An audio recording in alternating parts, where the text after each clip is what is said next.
Okay, there's been a lot going on in Parliament, as I just said, and across the nation, quite frankly. And joining me to cover some of the news is South Australian Liberal Senator Alex Antic. Senator, Cory, good to have you here. Thank you. Good to be here. Now, you've been making headlines again this week, thanks to a speech about the war on men. Now, here's a quick look for viewers at home. In 2023, the war on young men and masculinity continues unabated. And instead of focusing on feelings in schools, focus on academic excellence, achievement and discipline. Secondly, stop vilifying boys and young men for their so-called toxic masculinity and promote the virtues of true masculinity, they being justice, prudence, temperance and fortitude.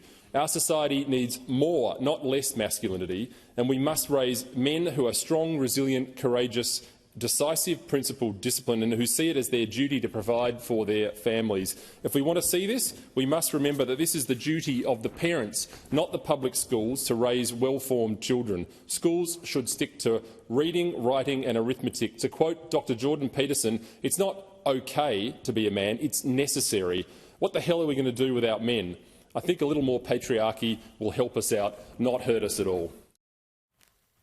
Okay, unsurprisingly, I really liked it. But tell me, what was the motivation behind it and what was the feedback you got like? You're a great judge, of course, Cory. And look, well, the motivation actually was that headline in, I think, the Western Australian newspaper, which had that picture of a small boy, like a harmless-looking young fella, saying, how do we avoid making this kid into a monster? And it was all a story about, so-called experts using their life experience and their, all these other buzzwords in order to tell us what do we have to do to stop this kid from becoming a toxic, masculine poster boy in the future. All rubbish, all complete rubbish. And for me, this is something I've been worried about for a long period of time. I know you have as well.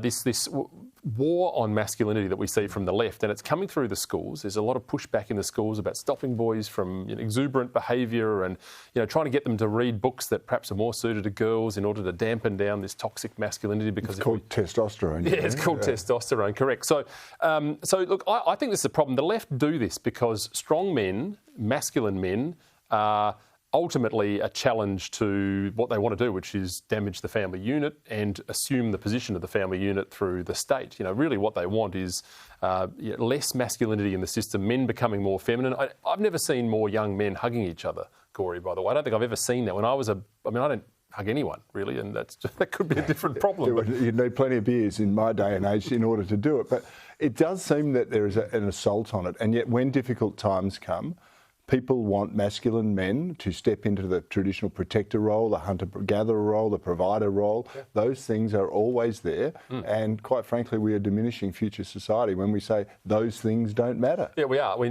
want leaders and we want people that act with dignity and pragmatism and strength and courage and resilience. And we are much the weaker for allowing this trend to push boys into a more feminine lifestyle. Yeah, I agree with you.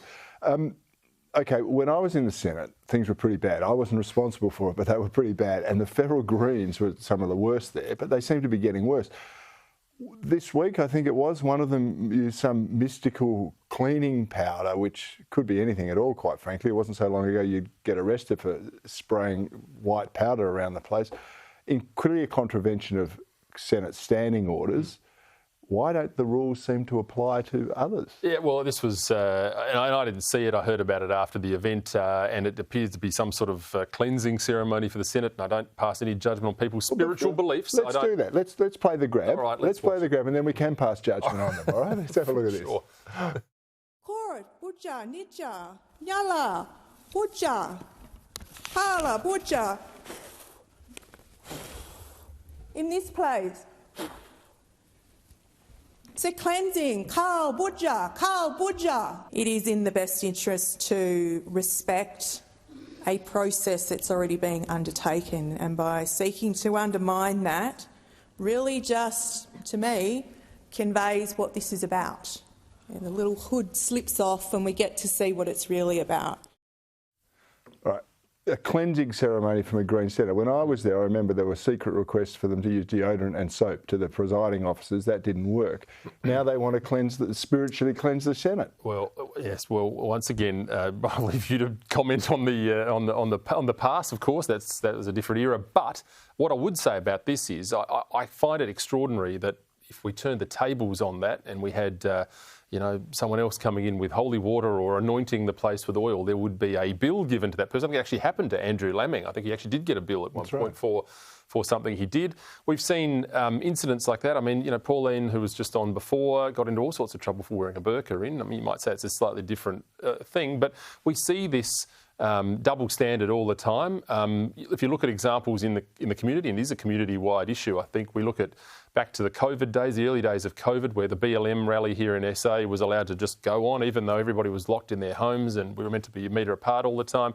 And then, months later, a pro-life rally was put through the ringer by the bureaucrats here in order to keep the numbers low and keep the distances and all the protocols. So, look, I think we see these double standards all the time. The Senate is not an isolated place for these. It's out there in the community as well. People are very tolerant. They don't want to be called names, Cory, and it's a problem. A two-tiered justice system, which is exactly what we're seeing on steroids in America right now.